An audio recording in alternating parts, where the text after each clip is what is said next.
की जय, శ్రీ గురుదేవ దత్తకి జై, శ్రీపాద శ్రీవల్లభ స్వామికి జై.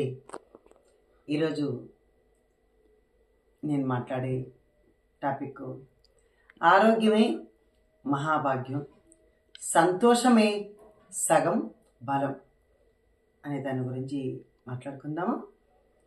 సరే, దాని ముందు ఈ వీడియో చూసి మీకు నచ్చితే కామెంట్ చేయండి.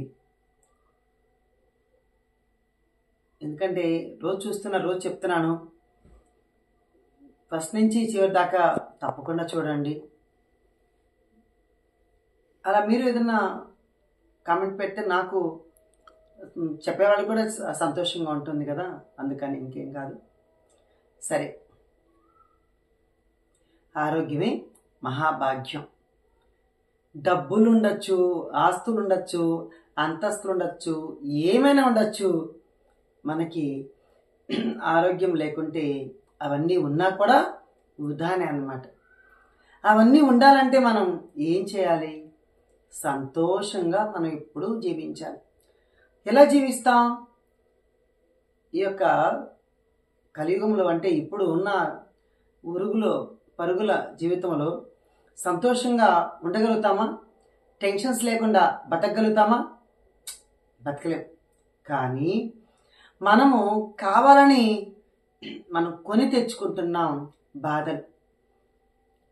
శరీరం బాగుంటేనే మనసు బాగుంటుంది, మనసు బాగుంటేనే శరీరం బాగుంటుంది. కానీ రెండు ఒకదానికొకటి అవినాభావ సంబంధాలండి. చూడండి, మనకి ఎప్పుడన్నా తలనొప్పి వచ్చింది అనుకోండి, లేదా కడుపు నొప్పి వచ్చింది అనుకోండి, శరీరానికి ఇవన్నీ మనం ఏమనుకుంటాం, అబ్బో నాకు తలనొప్పి, నా వల్ల కాలేదు అని. వెంటనే దాని ప్రభావం మనసు మీద పడుతుందండి, మనసు మీద పడుతుంది. అదే ఎవరన్నా మనల్ని తిట్టారు, లేకుంటే ఇంకోటి మనల్ని వేరే వాళ్ళు అన్నారు, ఏదైనా అన్నారు, ఇట్లా ఉంటాయి. ఆ మనసు మీద పడి, ఆ మనసు దేని మీద పడుతుంది?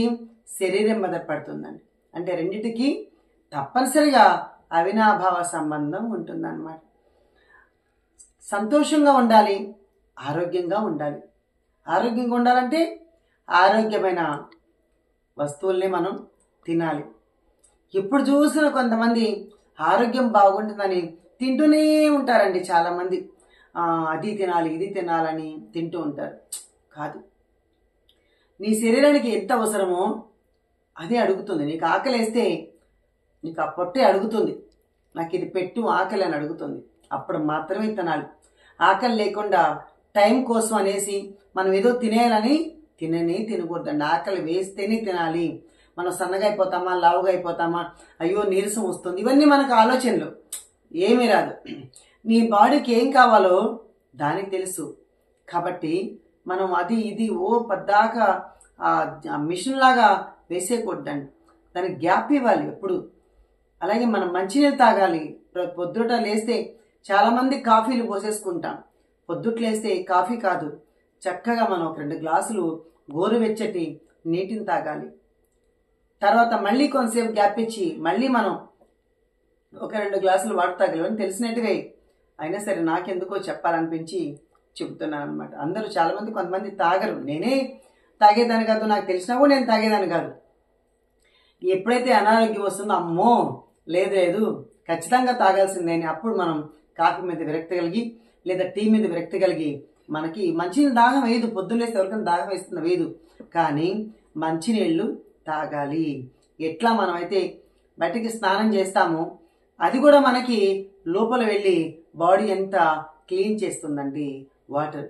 అలా రోజు కనీసం అట్లీస్ట్ 3 లీటర్లు తాగే ప్రయత్నం చేయాలి. అందరూ చేస్తున్నారు ఇప్పుడు, జనరల్గా అందరూ కంపల్సరీ చేస్తున్నారు అన్నమాట. ఎందుకంటే ఈ వీడియోలు వచ్చేసిన తర్వాత అంటే మంత్రి సత్యనారాయణ గారు కావచ్చు, ఇంకా చాలామంది ఉన్నారండి అలాంటి మహానుభావులు. అలాంటి వాళ్ళందరూ మనకి చెప్పి చాలా వరకు మన ఆరోగ్యం మీద అవేర్నెస్ తీసుకొచ్చారండి. దానికని మనం చక్కగా మనం చేసుకుంటున్నాం. కానీ ఇంకా చెయ్యాలి అని చెప్తున్నానండి నేను. అలాగే తిండి కూడా ఎంత తక్కువ తింటే అంత ఎక్కువ కాలం బతుకుతారండి నిజంగానే.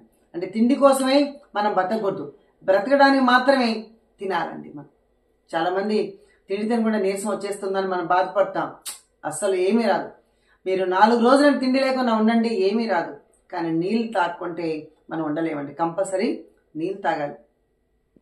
ఎప్పుడైతే నీ ఆరోగ్యం బాగుంటుందో మహాభాగ్యం, అష్ట ఐశ్వర్యాలు మనకు ఆరోగ్యమేనండి మనకి. అలాగే సంతోషమే మనకు సగం బలం. మనం చూడండి, ఎప్పుడైనా మన మనసు సంతోషంగా, ఉల్లాసంగా, ఉత్సాహంగా ఉంటే ఎంత బాగా అబ్బా నేను పరిగెత్తగలను, నేను నడవగలను, నేను చాలా మనసుకి చాలా చాలా హ్యాపీగా ఉంటుంది అనమాట. అదే మన మనసు బాగాలేకుంటే నిరుత్సాహంతో, నీరసంతో ఎప్పుడు పడుకుందామా, ఎప్పుడు డల్గా ఉందామా, వద్దు ఫోన్ చేస్తే మన ఎవరితో మాట్లాడకూడదు, ఎవరు వచ్చినా మన ఇంటికి వస్తే వాడు ఎప్పుడు వెళ్ళిపోతే బాగుండా అనిపిస్తుందండి మనకు ఒక్కొక్కసారి మనసు. ఇదంతా ఎందుకు అంటే మన మనసు చేసే ప్రభావితం అండి. ఎప్పుడైతే నువ్వు ఆరోగ్యం బాగుంటావో అప్పుడు నీ మనసు బాగుంటుంది. ఎప్పుడైతే నీ మనసు బాగుంటుందో మనకు ఆరోగ్యం బాగుంటుంది. అది ఎవరి చేతుల్లో ఉంది? మన చేతుల్లోనే ఉంది. మనం పాడు చేసుకోవాలన్నా, బాగు చేసుకోవాలన్నా అది మన చేతుల్లోనే ఉంది.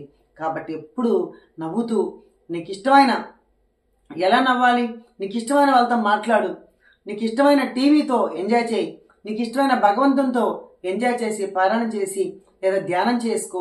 మనసు చాలా ప్రశాంతంగా ఉందండి. ధ్యానంలో మనసు చాలా హాయిగా ఉంటుందండి.